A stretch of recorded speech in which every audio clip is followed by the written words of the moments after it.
Rosie is saying, hey, listen, we couldn't come to a deal on the contract. Of course, in the conservative world, they spun that, and no, Trump's on Fox News Channel. She got fired, and here's the part that pissed me off. She was at an event just like, I think 2 days ago at this point, in New York, the Matrix event for Keanu Reeves and Sean Marion. Okay, no, actually for like successful women. Guess who got an award there? For successful women? Yeah. I don't know. Arianna Huffington, because she gets an award for every single one of those things. So anyway, she's there, her buddy Nora Ephron's there, Hillary Clinton is there, etc.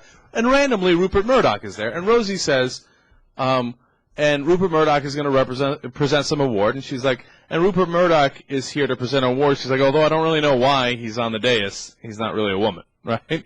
And everybody gets uncomfortable already. Oh, Murdoch's in the room, and he's got power, and you can't touch power. Power will burn you, right? Right. And then she says, and I tried to check his head for numbers, but I couldn't find any reference to the 666, that he's the devil, because he runs Fox News Channel and New York Post, etc.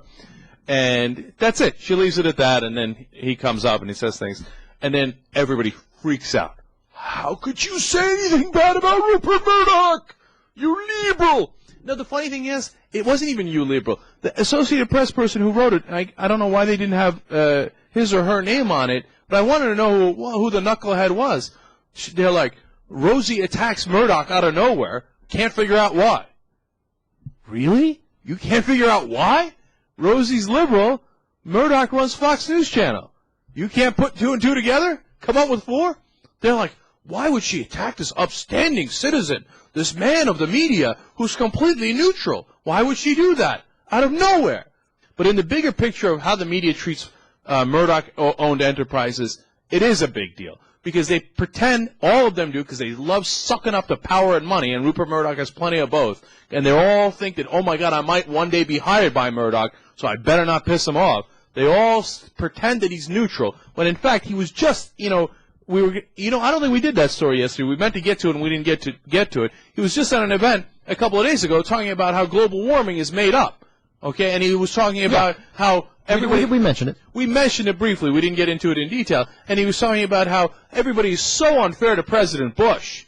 And remember, Murdoch hired President Bush's, at the time, Governor Bush's cousin, to decide who was going to win the election.